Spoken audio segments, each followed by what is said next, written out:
സ്വാതന്ത്ര്യത്തിനായുള്ള മനുഷ്യൻ്റെ പരാക്രമം എല്ലാ മേഖലകളിലും കാണാവുന്നതാണ്. യഥാർത്ഥ സ്വാതന്ത്ര്യമില്ലാത്ത അവസ്ഥ മരണതുല്യമാണ് താനും. എന്നാൽ എന്താണ് യഥാർത്ഥ സ്വാതന്ത്ര്യം? നമുക്ക് തോന്നുന്നതെല്ലാം ചെയ്യുവാൻ വിലക്കില്ലാത്തതാണോ യഥാർത്ഥ സ്വാതന്ത്ര്യം? അങ്ങനെയാണ് സാധാരണ മനുഷ്യർ കരുതുന്നത്. ഞാൻ എന്ത് ചെയ്താലും എന്ത് പറഞ്ഞാലും എവിടെ പോയാലും ആരും എന്നെ ചോദ്യം ചെയ്യരുത്, അതെൻ്റെ സ്വാതന്ത്ര്യത്തിന് വിട്ടേക്കൂ എന്ന ഭാവം. ആദാമിനും ഹവ്വായ്ക്കും തങ്ങൾക്കിഷ്ടമുള്ളത് കിട്ടി, അതായത് നന്മതിന്മകളെ തിരിച്ചറിയുവാനുള്ള കഴിവ് കിട്ടി. എന്നാൽ ചെയ്യരുതെന്ന് ദൈവം പറഞ്ഞത് ചെയ്തിട്ടാണ് അവർ അത് നേടിയത്. അതിൻ്റെ ഭയാനകങ്ങളായ ഫലങ്ങൾ അവർ അനുഭവിക്കേണ്ടി വന്നു. ദൈവം പറയുന്നത് എന്ത് ചെയ്യരുത് എന്ന് അറിയുന്നതിലൂടെയും അനുസരിക്കുന്നതിലൂടെയുമാണ് നമുക്ക് യഥാർത്ഥ സ്വാതന്ത്ര്യം ലഭിക്കുന്നത് എന്നത്രേ. നമ്മുടെ ജീവിതത്തിൽ നിയന്ത്രണം വേണമെന്ന് ദൈവം പറയുന്നത് നമ്മുടെ നന്മയ്ക്കായിട്ടാണ്.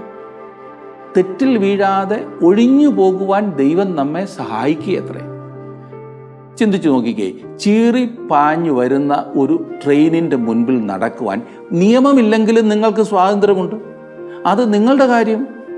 എന്നാൽ ട്രെയിൻ നിങ്ങളുടെ മുകളിൽ കൂടി കയറി ഇറങ്ങിയിട്ട് വേണ്ട താങ്കളുടെ സ്വാതന്ത്ര്യം ശരിയായിരുന്നോ തെറ്റായിരുന്നോ എന്ന് പഠിക്കുവാൻ. ജീവിതത്തിൽ കൂടുതൽ പഠിക്കുവാൻ കൂടുതൽ തെറ്റുകളിലൂടെ പോകേണ്ടതുണ്ട് എന്ന് കരുതരുത്, അത് മണ്ടത്തരമാണ്. ആദാമും ഹവ്വായും ദൈവത്തിൻ്റെ ആജ്ഞ അവഗണിച്ച് മനുഷ്യകുലത്തിന് മൊത്തം ശാപം വരുത്തി വെച്ചു. അതാണ് നാം ഇന്നത്തെ പഠനത്തിലൂടെ തുടർന്ന് കാണുവാൻ പോകുന്നത്. ദൈവവചനം ശ്രദ്ധയോടെ പഠിച്ചാട്ടെ. ഉൽപ്പത്തി പുസ്തകം 2-ാം അധ്യായമാണ് നാം പഠിച്ചു കഴിഞ്ഞത്. ഇന്ന് 3-ാം അധ്യായത്തിലെ പഠനത്തിലേക്ക് നാം പ്രവേശിക്കുകയാണ്. ബൈബിളിലെ ഏറ്റവും പ്രധാനപ്പെട്ട അധ്യായമെന്ന് പലരും കണക്കാക്കുന്ന അധ്യായത്തിലേക്കാണ് നാം കടക്കുന്നത്. ഒരു വേദപണ്ഡിതൻ പറഞ്ഞത് ഉൽപ്പത്തി പുസ്തകം 3-ാം അധ്യായം ബൈബിളിൻ്റെ ചുഴിയാണിയാണ് എന്നത്രേ. ആ പറഞ്ഞതിൽ നിങ്ങൾക്ക് എന്തെങ്കിലും സംശയമുണ്ടെങ്കിൽ ഉൽപ്പത്തി പുസ്തകം 1ഉം 2ഉം അധ്യായങ്ങൾ വായിച്ചിട്ട് 3-ാം അധ്യായം വായിക്കാതെ 4 മുതൽ 11 വരെയുള്ള അധ്യായങ്ങളൊന്ന് വായിച്ചു നോക്കുക. അപ്പോൾ നിങ്ങൾക്ക് മനസ്സിലാകും എന്തോ ഒന്ന് ഇല്ല എന്ന്. ഒരു വലിയ ശൂന്യ സ്ഥലം പോലെ എന്തോ സംഭവിച്ചതായി താനേ മനസ്സിലാകും, ഒരു കണക്ഷൻ ഇല്ലാത്തതുപോലെ. ഉദാഹരണത്തിന് 1ഉം 2ഉം അധ്യായങ്ങളിൽ നാം നിഷ്കളങ്കതയിൽ മനുഷ്യനെ കാണുന്നു.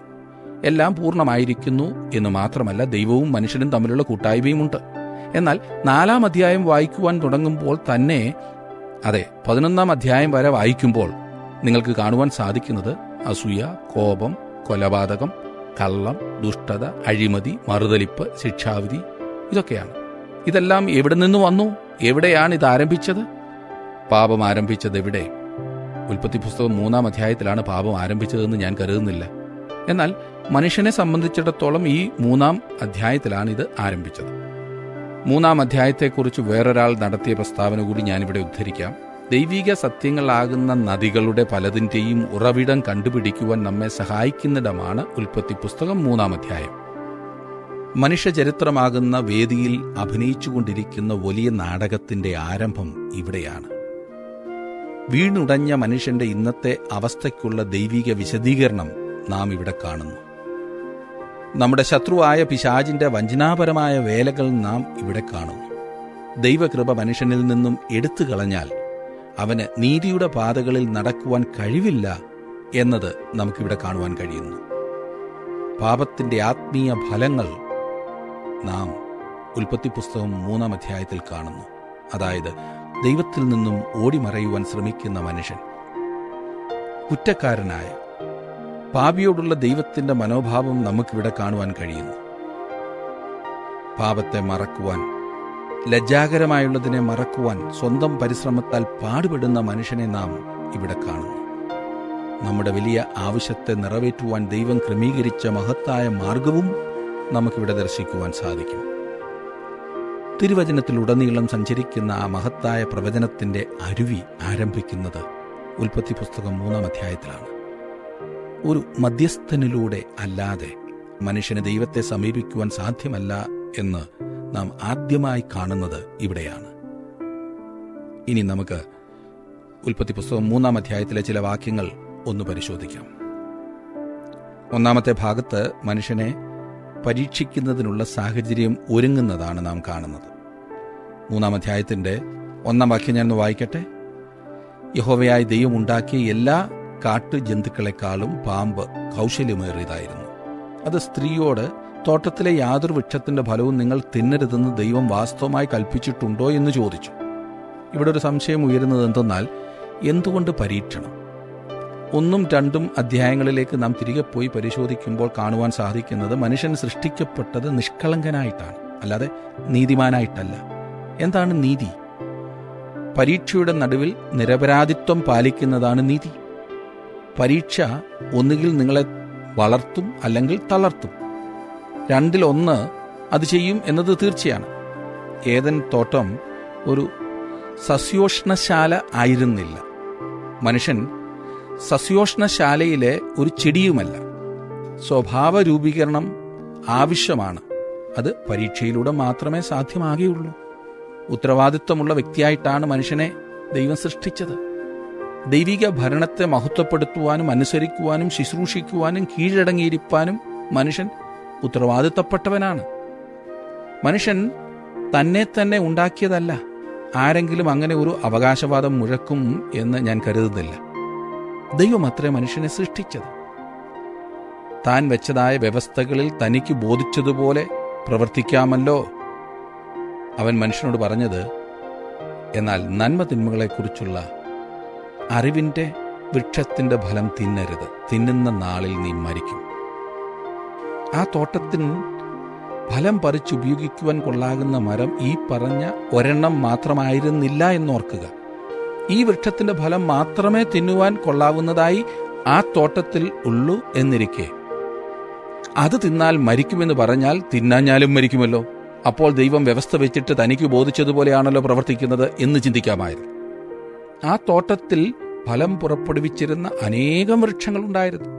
അതിനാൽ ഈ പറഞ്ഞതായ മരത്തിന്റെ ഫലം മാത്രം മനുഷ്യൻ തിന്നണം എന്നില്ലായിരുന്നു. അതിന്റെ ആവശ്യമില്ലായിരുന്നു. അതുകൊണ്ട് നാം മനുഷ്യനെ കാണുന്നത് ഉത്തരവാദിത്വമുള്ള ഒരു വ്യക്തിയായിട്ടാണ്. ഒന്നുമില്ല എന്ന് പറഞ്ഞ് രക്ഷപ്പെടുവാൻ സാധ്യമല്ല. ഈ 1-ാം വാക്യത്തിൽ നാം പാമ്പിനെ കാണുന്നു. ഇവിടെ പാമ്പിനെ പരിചയപ്പെടുത്തുകയാണ്. ഉടനെ മനസ്സിൽ ഉയർന്നു വരാവുന്ന യുക്തിപരമായ ഒരു സംശയം എന്തെന്നാൽ, അവൻ എവിടെ നിന്നാണ് കടന്നു വന്നത്? എങ്ങനെയാണ് അവൻ ഈ മനോഹരമായ തോട്ടത്തിൽ പ്രവേശിച്ചത്? ദൈവവചനത്തിന്റെ വെളിച്ചത്തിൽ എനിക്ക് പറയുവാൻ കഴിയുന്നത്, അവിടെ ചുറ്റിത്തിരിഞ്ഞു നടന്നിരുന്ന ഒരു ജന്തു ആയിരുന്നില്ലേ പാമ്പ്? വാസ്തവത്തിൽ അവൻ അവിടെ എങ്ങനെ വന്നു എന്ന് നമ്മോട് പറഞ്ഞിട്ടില്ല. അവൻ അവിടെ ഉണ്ടായിരുന്നു എന്ന് മാത്രമേ നമ്മോട് പറഞ്ഞിട്ടുള്ളൂ. ഈ വിഷയത്തിൽ പല കാര്യങ്ങളും ദൈവവചനം പറയാതെ വിട്ടിട്ടുണ്ട്. സാത്താന് വളരെയധികം ഉപയോഗിക്കുവാൻ കഴിയുമായിരുന്ന ഒരു ജന്തുവാണ് പാമ്പ്. സാത്താൻ അതിനെ ശരിക്കുപയോഗിക്കുകയും ചെയ്തു. ഇന്നും സാത്താൻ ഉപയോഗിക്കുന്ന മാർഗം ഇതല്ലേ? വിശുദ്ധ പൗലോസ് കൊരിന്ത്യർക്ക് ലേഖനം എഴുതിയപ്പോൾ 2 കൊരിന്ത്യർ 11-ാം അധ്യായത്തിന്റെ 14-ാം വാക്യത്തിൽ പറഞ്ഞു, സാത്താൻ താനും വെളിച്ചദൂതന്റെ വേഷം ധരിക്കുന്നുവല്ലോ. തിരുവചനത്തിൽ മറ്റെവിടെ പറഞ്ഞിട്ടുള്ളതിലും അധികം സാത്താനെക്കുറിച്ച് പറഞ്ഞിട്ടുള്ള സ്ഥലമാണ് വെളിപ്പാട് പുസ്തകം. വെളിപ്പാട് പുസ്തകം 12-ാം അധ്യായത്തിന്റെ 9-ാം വാക്യത്തിൽ നാം വായിക്കുന്നത്, ഭൂതലത്തെ മുഴുവൻ തെറ്റിച്ചു കളയുന്ന പിശാചും സാത്താനും എന്ന മഹാസർപ്പമായ പഴയ പാമ്പിനെ ഭൂമിയിലേക്ക് തള്ളിക്കളഞ്ഞു, അവന്റെ ദൂതന്മാരെയും അവനോടുകൂടെ തള്ളിക്കളഞ്ഞു. നമ്മിൽ പലരും ചിന്തിക്കുന്നത് പോലെ ആ തോട്ടത്തിലൂടെ കയറിയിറങ്ങി നടന്നിരുന്ന ഒരു സുന്ദര ജീവി അല്ലായിരുന്നു ഈ പറഞ്ഞ പാമ്പ്. അവനെക്കുറിച്ച് ദൈവവചനം നൽകുന്ന ചിത്രം അതേ അല്ല. വെളിപ്പാട് പുസ്തകം 20-ാം അധ്യായത്തിന്റെ 2-ാം വാക്യത്തിൽ നാം വായിക്കുന്നത്, അവൻ പിശാചും സാത്താനും എന്നുള്ള പഴയ പാമ്പായ മഹാസർപ്പത്തെ പിടിച്ച് 1000 ആണ്ടേക്ക് ചങ്ങലയിട്ടു. വളരെയധികം കഴിവുകളുള്ള ഒരു ജീവിയെയാണ് ഇവിടെ നാം കാണുന്നത്. അവന്റെ ആരംഭത്തെക്കുറിച്ച് യാതൊരു രേഖയും ഉൽപ്പത്തി പുസ്തകത്തിൽ നമുക്ക് ലഭിക്കുന്നില്ലതാനും. എനിക്ക് തോന്നുന്നത് യെശയ്യാപ്രവചനം 14-ലും യെഹെസ്കേൽ പ്രവചനം 28-ലും ഈ ജന്തുവിന്റെ ആരംഭത്തെക്കുറിച്ച് നമ്മോട് പറയുന്നു എന്നാണ്. ഇവൻ എപ്രകാരമാണ് ഇങ്ങനെ ആയതെന്നും അവിടെ സൂചനയുണ്ട്. ഉൽപ്പത്തി 3-ന്റെ 2ഉം 3ഉം വാക്യങ്ങൾ ഞാനൊന്ന് വായിക്കാം. സ്ത്രീ പാമ്പിനോട്, തോട്ടത്തിലെ വൃക്ഷങ്ങളുടെ ഫലം ഞങ്ങൾക്ക് തിന്നാം, എന്നാൽ നിങ്ങൾ മരിക്കാതിരിക്കേണ്ടതിന് തോട്ടത്തിന്റെ നടുവിലുള്ള വൃക്ഷത്തിന്റെ ഫലം തിന്നരുത്, തൊടുകയും അരുത് എന്ന് ദൈവം കൽപ്പിച്ചിട്ടുണ്ട് എന്ന് പറഞ്ഞു. എന്തുകൊണ്ടാണ് ഈ പാമ്പ് സ്ത്രീയെ സമീപിച്ചത്? അത് നല്ലൊരു ചോദ്യമാണ്. അവൻ എന്തുകൊണ്ട് പുരുഷന്റെ അടുത്ത് ചെന്നില്ല? ദൈവമാതാവിനെ സൃഷ്ടിച്ചപ്പോൾ അവനോട് പറഞ്ഞു, തോട്ടത്തിലെ എല്ലാ വൃക്ഷത്തിന്റെയും ഫലം നിങ്ങൾക്ക് തിന്നാം, എന്നാൽ ഈ പ്രത്യേക മരത്തിന്റെ ഫലം തിന്നരുത് എന്ന്. സ്ത്രീയെ രണ്ടാമതാണല്ലോ സൃഷ്ടിച്ചത്. അങ്ങനെ അവൾക്ക് കിട്ടിയ അറിവ് പുരുഷനിൽ നിന്നും ആയിരുന്നു. ദൈവം നേരിട്ട് അവളോട് നിർദ്ദേശിക്കുകയായിരുന്നില്ലല്ലോ. അതുകൊണ്ട് പാമ്പ് ആദ്യം സ്ത്രീയുടെ അടുത്ത് ചെന്നു. തുറന്നു പറഞ്ഞാൽ, ഞാൻ ചിന്തിക്കുന്നത് പുരുഷനേക്കാൾ ലോലമായ അഥവാ മൃദുവായ വ്യക്തിയായിട്ടാണ് സ്ത്രീയെ സൃഷ്ടിച്ചിരിക്കുന്നത്. ഇതൊരു മോശം കാര്യമല്ല എന്ന് പറഞ്ഞാൽ അവൾക്ക് കൂടുതൽ മനസ്സലിവ് തോന്നുമായിരുന്നു. ഇന്നും അങ്ങനെയാണല്ലോ. കൂടുതൽ അനുകമ്പ അവളുടെ സ്വഭാവത്തിലുണ്ടായിരുന്നു. പുരുഷനേക്കാൾ കൂടുതൽ നിർദ്ദേശങ്ങൾ അംഗീകരിക്കുവാൻ തയ്യാറായിട്ടുള്ളത് സ്ത്രീ ആയിരുന്നിരിക്കും. യഥാർത്ഥത്തിൽ ഞാൻ ചിന്തിക്കുന്നത് പുരുഷനേക്കാൾ കൂടുതൽ ജിജ്ഞാസയും സ്ത്രീക്കാണ്. ഇത് ഗുണവും ചെയ്യും ദോഷവും ചെയ്യും. തെറ്റായ മതാചാരങ്ങളിലും ദുരുപദേശങ്ങളിലുമൊക്കെ കൂടുതൽ ചെന്ന് ചാടുന്നതും പിന്നീട് പുരുഷനെ അതിലേക്ക് വലിച്ചിഴയ്ക്കുന്നതും സ്ത്രീകൾ തന്നെയാണ്. വാസ്തവത്തിൽ പല മതാചാര സമ്പ്രദായങ്ങളുടെയും ഇസങ്ങളുടെയും സ്ഥാപകർ സ്ത്രീകളാണെന്ന് കാണുവാൻ സാധിക്കുന്നു. ഞാൻ അടച്ചവരെ കുറ്റപ്പെടുത്തുകയല്ല, ഒരു യാഥാർത്ഥ്യം പറഞ്ഞു എന്ന് മാത്രം. താൻ ചെയ്യുന്നത് എന്താണെന്ന് സാത്താന് വ്യക്തമായും അറിയാമായിരുന്നു. അവൻ ചെയ്തതെന്താണെന്ന് നമുക്കൊന്ന് പരിശോധിക്കാം. വളരെ വഞ്ചനാപരമായ ഒരു മാർഗവുമായിട്ടാണ് അവൻ വരുന്നത്. ദൈവവചനത്തെ സംശയിക്കുവാൻ ഉതകുന്ന ഒരു ചോദ്യം ആദ്യം അവൻ തൊടുത്തുവിട്ടു. തോട്ടത്തിലെ യാതൊരു വൃക്ഷത്തിന്റെ ഫലവും നിങ്ങൾ തിന്നരുതെന്ന് ദൈവം വാസ്തവമായി കൽപ്പിച്ചിട്ടുണ്ടോ എന്ന് ചോദിച്ചു. അവൻ അവളുടെ മനസ്സിൽ ഒരു സംശയമുണ്ടാക്കുകയും അവളുടെ ജിജ്ഞാസയെ ഉണർത്തുകയും ചെയ്തു. അവൾ മറുപടി പറഞ്ഞു, തോട്ടത്തിലെ വൃക്ഷങ്ങളുടെ ഫലം ഞങ്ങൾക്ക് തിന്നാം, എന്നാൽ നിങ്ങൾ മരിക്കാതിരിക്കേണ്ടതിന് തോട്ടത്തിന്റെ നടുവിലുള്ള വൃക്ഷത്തിന്റെ ഫലം തിന്നരുത്, തൊടുകയും അരുത് എന്ന് ദൈവം കൽപ്പിച്ചിട്ടുണ്ട്. അത് ഒരല്പം കൂട്ടിച്ചേർക്കലായിരുന്നു ഇല്ലേ? ഫലം തിന്നരുത് എന്ന് പറഞ്ഞിരിക്കുന്നത് നമുക്കറിയാം, എന്നാൽ തൊടുകയും അരുത് എന്ന് പറഞ്ഞിരിക്കുന്നത് ഞാനെങ്ങും കാണുന്നില്ല. ഇത് കേട്ട പാമ്പ് ദൈവവചനം പാടെ തള്ളിക്കളയുന്നു. 4ഉം 5ഉം വാക്യങ്ങളിൽ നാം കാണുന്നത് അതാണ്. പാമ്പ് സ്ത്രീയോട്, നിങ്ങൾ മരിക്കയില്ല നിശ്ചയം, അത് തിന്നുന്ന നാളിൽ നിങ്ങളുടെ കണ്ണു തുറക്കുകയും നിങ്ങൾ നന്മതിന്മകളെ അറിയുന്നവരായി ദൈവത്തെപ്പോലെ ആകുകയും ചെയ്യും എന്ന് ദൈവം അറിയുന്നു എന്ന് പറഞ്ഞു. ഇവിടെ സാത്താൻ ദൈവത്തിന്റെ സ്നേഹത്തെയും നന്മയെയുമാണ് സംശയിപ്പിക്കുന്നത്. ദൈവം നല്ലവനാകുന്നുവെങ്കിൽ ഇങ്ങനൊരു നിയന്ത്രണം എന്തുകൊണ്ട്? നിങ്ങൾ മരിക്കയില്ല എന്ന് സാത്താൻ പറയുമ്പോൾ അവൻ അർത്ഥമാക്കുന്നത് ദൈവം നീതിമാനല്ല എന്നത്രേ. ദൈവം നീതിമാനായിരുന്നെങ്കിൽ നിങ്ങൾ മരിക്കുവാൻ അനുവദിക്കുമോ? അത് തിന്നുന്ന നാളിൽ നിങ്ങളുടെ കണ്ണു തുറക്കുകയും നിങ്ങൾ നന്മതിന്മകളെ അറിയുന്നവരായി ദൈവത്തെപ്പോലെ ആകുകയും ചെയ്യുമെന്ന് ദൈവം അറിയുന്നു എന്ന് സാത്താൻ പറഞ്ഞപ്പോൾ അവൻ സത്യത്തിൽ ദൈവത്തിന്റെ വിശുദ്ധിയെയാണ് ചോദ്യം ചെയ്തത്.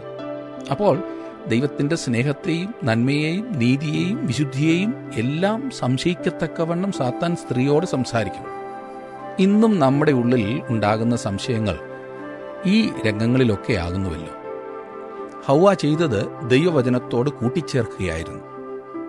നിരീശ്വരവാദികളും ലിബറൽ ദൈവശാസ്ത്രക്കാരും ദൈവവചനത്തിൽ നിന്നും കുറയ്ക്കുകയാണ് ചെയ്യാറുള്ളത്, വെട്ടിക്കുറയ്ക്കുക. അതിനെതിരായി ദൈവം മുന്നറിയിപ്പ് കൊടുക്കുന്നുണ്ട്. കൂടുതൽ ആത്മീയം പറയുന്ന പല യാഥാസ്ഥിതികരും ദൈവവചനത്തോട് കൂട്ടിച്ചേർക്കുകയാണ് ചെയ്യുന്നത്. അതിനെതിരായും ദൈവം മുന്നറിയിപ്പ് നൽകുന്നുണ്ട്. ഇന്നും നാം ന്യായപ്രമാണത്താലാണ് രക്ഷിക്കപ്പെടുന്നതെന്ന് പറയുന്നവരുണ്ട്. അവരുടെ വാദം വിശ്വാസത്താലാകുന്നു എന്നത് ശരി തന്നെ. എന്നാൽ വിശ്വാസവും പിന്നെ വേറെ വേറെ ചിലതും കൂടിയൊക്കെ വേണം. ആ വേറെ ചിലതിന് പലതുമായി മുൻപോട്ട് വരുവാൻ അവർ തയ്യാറായി നിൽക്കുകയാണ്. ദൈവത്തിന്റെ വചനം പറയുന്നു, യേശു അവരോട്, ദൈവത്തിന് പ്രസാദമുള്ള പ്രവൃത്തി അവൻ അയച്ചവനിൽ നിങ്ങൾ വിശ്വസിക്കുന്നത് അത്രേ എന്നുത്തരം പറഞ്ഞു. യോഹന്നാൻ 6:29. എത്ര പ്രധാനപ്പെട്ടതാണിത്. പാമ്പ് എത്ര കൗശലപരമായി ദൈവത്തെ നിഷേധിക്കുന്നു, എതിർത്തു പറയുന്നു. എന്നിട്ട് അവന്റെ വാക്കുകൾ ദൈവവചനത്തിന് പകരമായി പറയുന്നു. വിശ്വാസത്തിന്റെ അനുസരണം എന്ന വസ്തുത റോമാലേഖനം നമ്മെ പഠിപ്പിക്കുന്നു. വിശ്വാസം അനുസരണത്തിലേക്ക് നയിക്കുന്നു, അവിശ്വാസം അനുസരണക്കേടിലേക്കും. സംശയം എപ്പോഴും അനുസരണക്കേടിലേക്കാണ് നയിക്കുന്നത്. അതുകൊണ്ട് തന്നെ അനുസരണം നമുക്കറിയില്ല. പുരുഷനും സ്ത്രീയും ദൈവവചനം അനുസരിക്കാതിരിക്കുന്നതാണ് ഇനിയും നാം കാണുവാൻ പോകുന്നത്. 6-ാം വാക്യത്തിൽ, ആ വൃക്ഷഫലം തിന്മാൻ നല്ലതും കാൺമാൻ ഭംഗിയുള്ളതും ജ്ഞാനം പ്രാപിപ്പാൻ കാമ്യവും എന്ന് സ്ത്രീ കണ്ടു. ഫലം പറിച്ചു തിന്നു, ഭർത്താവിനും കൊടുത്തു, അവനും തിന്നു. പാമ്പുണ്ടാക്കിയതായ ആ ആകർഷണം ശ്രദ്ധിച്ചോ? വളരെ രസകരമായിരിക്കുന്നില്ലേ? അത് ജഡത്തിനൊരു ആകർഷണമായിരുന്നു. ആ വൃക്ഷഫലം തിന്മാൻ നല്ലത്. എന്നാൽ അതുകൊണ്ട് എല്ലാമായില്ല. വാസ്തവത്തിൽ പ്രധാനപ്പെട്ടത് അതായിരുന്നില്ല. അത് കാണുവാൻ ഭംഗിയുള്ളതായിരുന്നു. അത് ജഡത്തെ ആകർഷിക്കുന്നത് മാത്രമായിരുന്നില്ല, മനുഷ്യന്റെ മനസ്സിന് ആകർഷകമായതും കൂടിയായിരുന്നു. ജ്ഞാനം പ്രാപിപ്പാൻ കാമ്യം, ഈ പറഞ്ഞത് മനുഷ്യന്റെ ആധ്യാത്മിക വശത്തിന് ആകർഷണം നൽകുന്നു എന്നാണ്. മരുഭൂമിയിൽ കർത്താവായ യേശുക്രിസ്തുവിനും ഇതേ പരീക്ഷകളാണ് സാത്താൻ കൊണ്ടുവന്നത്. എനിക്ക് തോന്നുന്നു അവന് ഈ പരീക്ഷ മാത്രമേ അറിയൂ എന്ന്. എവിടെ പോയാലും ഈ പരീക്ഷയാണ്, ഈ ചോദ്യങ്ങളാണ് പരീക്ഷയ്ക്കിടുന്നത്. മത്തായിയുടെ സുവിശേഷം 4-ാം അധ്യായത്തിലും മർക്കോസിന് സുവിശേഷം 1-ാം അധ്യായത്തിലും ലൂക്കോസിന് സുവിശേഷം 4-ാം അധ്യായത്തിലും നാം കർത്താവിനുണ്ടായ പരീക്ഷകളെക്കുറിച്ച് കാണും. ഒന്നാമതായി സാത്താൻ നമ്മുടെ കർത്താവിനോട് പറഞ്ഞു, ഈ കല്ലുകൾ അപ്പമാകുവാൻ കൽപ്പിച്ചാലും. ഇത് ജഡത്തോടുള്ള ആകർഷണമായിരുന്നു. വൃക്ഷഫലം തിന്മാൻ നല്ലതെന്ന് കണ്ടതുപോലെ. തുടർന്ന് സാത്താൻ യേശുവിന് ലോകത്തിലെ സകല രാജ്യങ്ങളും കാണിച്ചിട്ട് അതവന് വാഗ്ദാനം ചെയ്തു. അത് മനസ്സിനെ ആകർഷിക്കുകയായിരുന്നു. വൃക്ഷഫലം കാണുവാൻ ഭംഗിയുള്ളതായിരുന്നതുപോലെ. ഒടുവിലായി സാത്താൻ കർത്താവിനോട് പറഞ്ഞു, ദേവാലയ ഗോപുരത്തിന്റെ അഗ്രത്തിൽ നിന്നും താഴോട്ട് ചാടുക എന്ന്. ഇത് മനുഷ്യന്റെ ആധ്യാത്മിക വശത്തോടുള്ള ആകർഷണമായിരുന്നു. വൃക്ഷഫലം ജ്ഞാനം പ്രാപിപ്പാൻ കാമ്യമായി മനുഷ്യൻ ആദ്യം കണ്ടതുപോലെ. ഇന്ന് സാത്താൻ തന്റെ ഉപായം മാറ്റി എന്ന് ഞാൻ ചിന്തിക്കുന്നില്ല. ഇത് ആധുനിക യുഗമല്ലേ? ഒരു റിമോട്ട് കൺട്രോൾ ഉപയോഗിച്ചങ്ങ് പരീക്ഷിച്ചേക്കാം, അല്ലെങ്കിൽ വല്ല കമ്പ്യൂട്ടറും ഉപയോഗിച്ച് പരീക്ഷണങ്ങൾ നടത്തിയേക്കാം, അല്ലെങ്കിൽ ഇന്റർനെറ്റിലൂടെ പരീക്ഷണം നടത്തിയേക്കാം എന്ന് ചിന്തിച്ച് അവൻ അനങ്ങാതിരിക്കുന്നു എന്ന് കരുതരുത്. ഇതിലൂടെ ഒക്കെ പരീക്ഷിക്കുന്നുണ്ട് കേട്ടോ. പണ്ട് അവൻ ഉപയോഗിച്ചിരുന്ന അതേ ഉപായങ്ങളും വേലകളുമാണ് ഇന്നും അവൻ ഉപയോഗിക്കുന്നത്. അവൻ ആ തത്വം മാറ്റിയിട്ടില്ല, വിധം ഒരുപക്ഷെ മാറ്റിക്കാണും. അവന്റെ കയ്യിലിരിക്കുന്നത് ആ പഴയ മാർഗം തന്നെയാണ്. അത് നിങ്ങളോടും എന്നോടും പ്രയോഗിക്കുന്നു. ഈ ചോദ്യം നമ്മുടെ കയ്യിൽ കിട്ടിയിട്ട് നൂറ്റാണ്ടുകൾ, സഹസ്രാബ്ദങ്ങൾ കഴിഞ്ഞെങ്കിൽ പോലും ഇന്നും അതിൽ തോൽക്കുന്നതാണ് വിചിത്രമായി തോന്നുന്നത്. അവൻ അതിൽ വ്യത്യാസം വരുത്താത്തതിന്റെ കാരണമുണ്ട്. അത് അന്നത്തെ പോലെ ഇന്നും ഫലിക്കുന്നുണ്ടെന്ന് അവനറിയാം. യോഹന്നാൻ ലേഖനം എഴുതിയപ്പോൾ ഇപ്രകാരം എഴുതി, 1 യോഹന്നാൻ 2:16, ജഡമോഹം, കൺമോഹം, ജീവനത്തിന്റെ പ്രതാപം, ഇങ്ങനെ ലോകത്തിലുള്ളതെല്ലാം പിതാവിൽ നിന്നല്ല ലോകത്തിൽ നിന്നത്രേ ആകുന്നു. ജഡമോഹം, അത് വൃക്ഷഫലം തിന്മാൻ നല്ലതെന്ന് കണ്ടതാണ്. കൺമോഹം, വൃക്ഷഫലം കാണാൻ ഭംഗിയുള്ളതായിരുന്നല്ലോ. ജീവനത്തിന്റെ പ്രതാപം, ജ്ഞാനം പ്രാപിപ്പാൻ കാമ്യമായി വൃക്ഷഫലം കണ്ടതാണത്. ഈ കാര്യങ്ങൾ പിതാവിൽ നിന്നുമല്ല ലോകത്തിൽ നിന്നുമത്രേ വരുന്നത്. യേശു കർത്താവ് പറഞ്ഞത്, ജഡത്തിന്റെ ഈ പാപങ്ങൾ മനുഷ്യന്റെ ഹൃദയത്തിൽ നിന്നുമാണ് വരുന്നത്. അതെ, ഹൃദയത്തിന്റെ ആഴത്തിൽ നിന്നും മനുഷ്യന്റെ ഈ പാപങ്ങൾ പൂന്തി വരുന്നു. ഇവിടെയാണ് സാത്താൻ തന്റെ ആകർഷണം കൊണ്ടുവരുന്നത്. മനുഷ്യവർഗത്തെ തെറ്റായ വഴിയിൽ കൊണ്ടുപോകുവാൻ സാത്താൻ ഉപയോഗിക്കുന്ന മാർഗം ഇതത്രേ. അതിൽ അവൻ വിജയിക്കുന്നുമുണ്ട്. അവർ നന്മതിന്മകളെ തിരിച്ചറിയും എന്ന് പറഞ്ഞിട്ട് എന്തായി? മനുഷ്യന്റെ വീഴ്ചയുടെ അനന്തര ഫലങ്ങൾ ഇനിയും നമുക്ക് കാണാം. 7-ാം വാക്യം, ഉടനെ ഇരുവരുടെയും കണ്ണു തുറന്നു, തങ്ങൾ നഗ്നരെന്നറിഞ്ഞു, അത്തിയില കൂട്ടിത്തുന്നി തങ്ങൾക്ക് അരയാട ഉണ്ടാക്കി. ഉടനെ ഇരുവരുടെയും കണ്ണു തുറന്നു. ഇത് അവരുടെ മനസ്സാക്ഷിയെ അത്ര സൂചിപ്പിക്കുന്നു. പാപം ചെയ്ത് വീഴ്ച സംഭവിക്കുന്നതിന് മുൻപ് മനുഷ്യൻ ഒരു മനസ്സാക്ഷിയില്ലായിരുന്നു. ഞാൻ പറയുന്നത് ശ്രദ്ധിച്ച് കേൾക്കണേ. ഞാൻ അങ്ങനെ പറയുന്നതിന് കാരണം, പാപം ചെയ്യുന്നതിന് മുൻപ് മനുഷ്യൻ നിഷ്കളങ്കനായിരുന്നു. നിഷ്കളങ്കത്വം എന്നാൽ ദുഷ്ടതയെക്കുറിച്ചുള്ള അജ്ഞതയാണ്, അറിവില്ലായ്മയാണ്.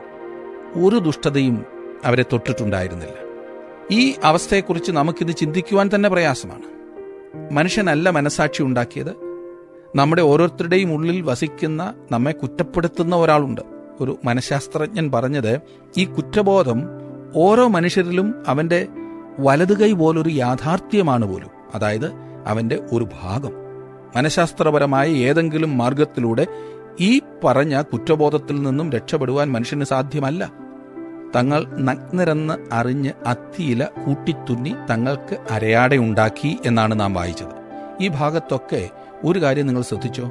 പ്രത്യേകം ഇവിടെ എടുത്തു പറഞ്ഞിട്ടുള്ള ഒരേ ഒരു വൃക്ഷം അത്തിവൃക്ഷമാണ്. നന്മ തിന്മകളെക്കുറിച്ചുള്ള അറിവിന്റെ വൃക്ഷം ഒരു ആപ്പിൾ മരം അല്ലായിരുന്നു. അതെന്താണെന്ന് എന്നോട് ചോദിച്ചാൽ എനിക്കറിയില്ല. എന്നാൽ അതൊരു ആപ്പിൾ മരം അല്ലായിരുന്നു എന്നെനിക്ക് ഏതാണ്ട് ഉറപ്പാണ്. ഈ അത്തിയില കൊണ്ടുള്ള അരയാട കൊള്ളാമായിരുന്നു, എന്നാൽ അവ ശരിക്കും നഗ്നത മറച്ചിരുന്നില്ല. ആദാമും ഹവ്വായും തങ്ങളുടെ പാപം ഏറ്റുപറയുകയല്ല, മറിച്ച് അത് മറയ്ക്കുവാനാണ് ശ്രമിച്ചത്. തങ്ങളുടെ നഷ്ടപ്പെട്ട അവസ്ഥയെ അംഗീകരിച്ചു കൊടുക്കുവാൻ അവർ തയ്യാറല്ലായിരുന്നു. ഇന്നും മതത്തിൽ അഥവാ ആധ്യാത്മിക രംഗങ്ങളിലുള്ള മനുഷ്യന്റെ അവസ്ഥ ഇത് തന്നെയാണ്. അവൻ വ്യത്യസ്തങ്ങളായ ക്രമങ്ങളിലൂടെയും ആചാരങ്ങളിലൂടെയും കടന്നുപോകുന്നു. അവൻ ഏതെങ്കിലുമൊക്കെ പ്രത്യേക ഗ്രൂപ്പിന്റെ അംഗമാകുന്നു, ഏതെങ്കിലുമൊക്കെ വിഭാഗങ്ങളിൽ ചേരുന്നു, ഭയങ്കര ഭക്തി നടിക്കുന്നു, പണവും വാരിക്കോരിക്കൊടുക്കുന്നു. ക്രിസ്തു അത്തിവൃക്ഷത്തെ ശപിച്ച കാര്യം നിങ്ങൾ ശ്രദ്ധിച്ചിട്ടുണ്ടോ? മർക്കോസിന്റെ സുവിശേഷത്തിൽ 11-ാം അധ്യായത്തിൽ അത് വളരെ രസകരം തന്നെയാണ്.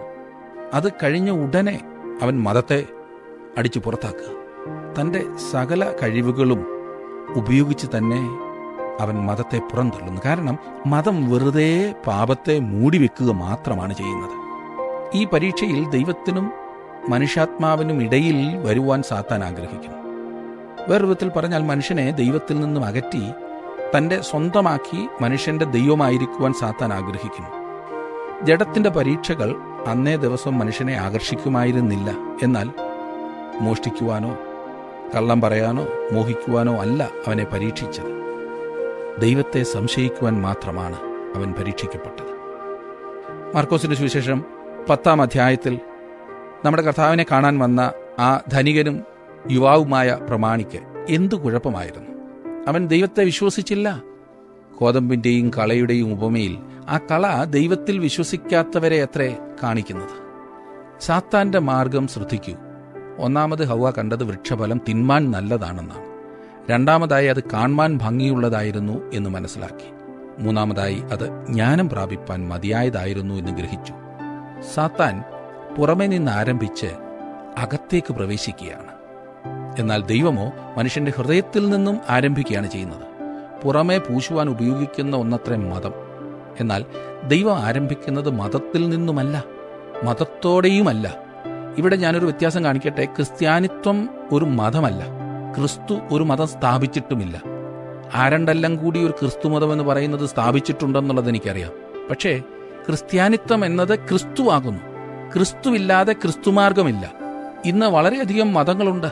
എന്നാൽ നീ പുതുതായി ജനിക്കണമെന്ന് ക്രിസ്തു പറഞ്ഞപ്പോൾ അവൻ ആ ഉറവയുടെ തുടക്കം വരെ ചെന്നെത്തി എന്നതാണ് സത്യം. അവിടെ നിന്നുമാകുന്നു ഈ രൂപാന്തരം ആരംഭിക്കേണ്ടത്.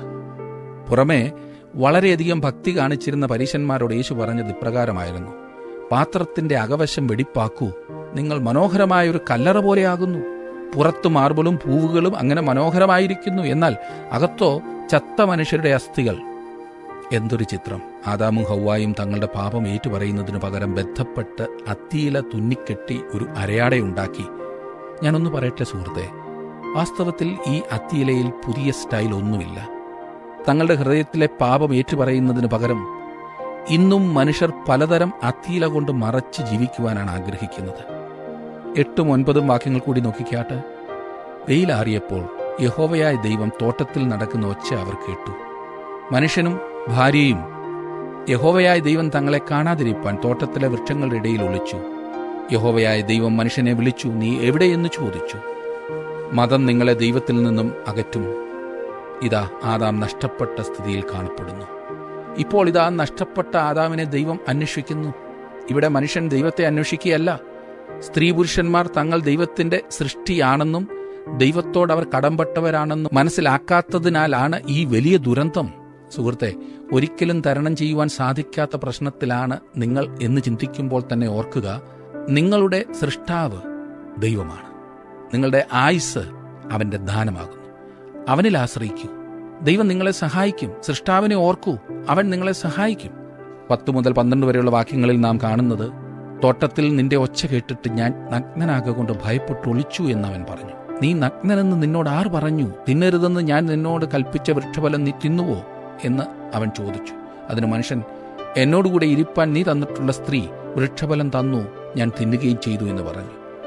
ആദാമിന്റെ ഭാഗത്തു നിന്നും യാതൊരു ഏറ്റുപറച്ചിലുമില്ല എന്ന വസ്തുത ശ്രദ്ധിക്കുക. അവൻ സ്ത്രീയെ കുറ്റപ്പെടുത്തി എന്നതല്ല പ്രധാനപ്പെട്ട കാര്യം. പിന്നെയോ അവൻ തന്റെ തെറ്റ് സമ്മതിക്കാനോ അനുദപിക്കുവാനോ തയ്യാറായില്ല എന്നതാണ് അവന്റെ ഭാഗത്തെ തെറ്റ്. 13-ാം വാക്യം കൂടി നോക്കിക്കാട്ട്. യഹോവയായ ദൈവം സ്ത്രീയോട്, നീ ചെയ്തതെന്ത് എന്ന് ചോദിച്ചതിന് പാമ്പ് എന്നെ വഞ്ചിച്ചു, ഞാൻ തിന്നുപോയി എന്ന് സ്ത്രീ പറഞ്ഞു. ഇവിടെ ഇതാ തൻ്റെ കുറ്റം മറ്റുള്ളവരുടെ മേൽ ചാരി രക്ഷപ്പെടുവാനുള്ള ശ്രമം വീണ്ടും കാണുന്നു. ഇതല്ല ഇന്നും സംഭവിക്കുന്നത്. മറ്റുള്ളവരെ പഴിചാരി രക്ഷപ്പെടുവാൻ മനുഷ്യൻ ഇന്നും ശ്രമിക്കുന്നു. നമ്മെ ഇത് കൂടുതൽ ദോഷത്തിലേക്ക് മാത്രമേ നയിക്കൂ. ഭാര്യ പറയുന്നു ഭർത്താവാണ് കുറ്റക്കാരൻ, ഭർത്താവ് പറയുന്നു എല്ലാം അവളുടെ ദോഷം ഒന്നുകൊണ്ട് മാത്രമാണ്. സുഹൃത്തെ, നിങ്ങളുടെ തെറ്റ് സമ്മതിക്കുവാൻ നിങ്ങൾ തയ്യാറാണോ?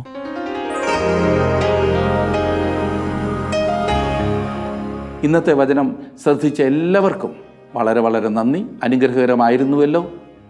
പ്രാർത്ഥിക്കാം. കർത്താവെ, നിൻ്റെ വചനം അതിൻ്റേതായ അർത്ഥത്തിലും ആഴത്തിലും പഠിക്കുവാൻ അവിടെ ഞങ്ങളെ സഹായിക്കണമേ. വചനത്തിലെ ആഴമേറിയ കാര്യങ്ങളെ ഗ്രഹിപ്പാൻ ഞങ്ങളുടെ കണ്ണുകളെ അവിടുന്ന് പ്രകാശിപ്പിക്കണമേ. ഇന്ന് വചനം പഠിച്ച എല്ലാവർക്കും വേണ്ടി പ്രാർത്ഥിക്കുന്നു. വാസ്തവത്തിൽ ദൈവകൃപ അനുഭവിച്ചുകൊണ്ട് തങ്ങളെ ആക്കിയിരിക്കുന്ന സ്ഥാനങ്ങളിൽ വിശ്വസ്തയോടുകൂടെ ആയിരിക്കാൻ അവരെ സഹായിക്കണമേ. തുടർന്നും നീ ഞങ്ങളോട് ഇടപെട്ടുകൊണ്ടിരിക്കണം. യേശുക്രിസ്തുവിൻ്റെ നാമത്തിൽ തന്നെ. ആമേൻ. ഇന്ന് വചനം പഠിക്കുവാൻ തയ്യാറായി വന്നതിന് വളരെ നന്ദി. തുടർന്നും ഈ പഠനത്തിൽ പങ്കെടുത്താട്ടെ. ദൈവം നിങ്ങളെ അനുഗ്രഹിക്കട്ടെ.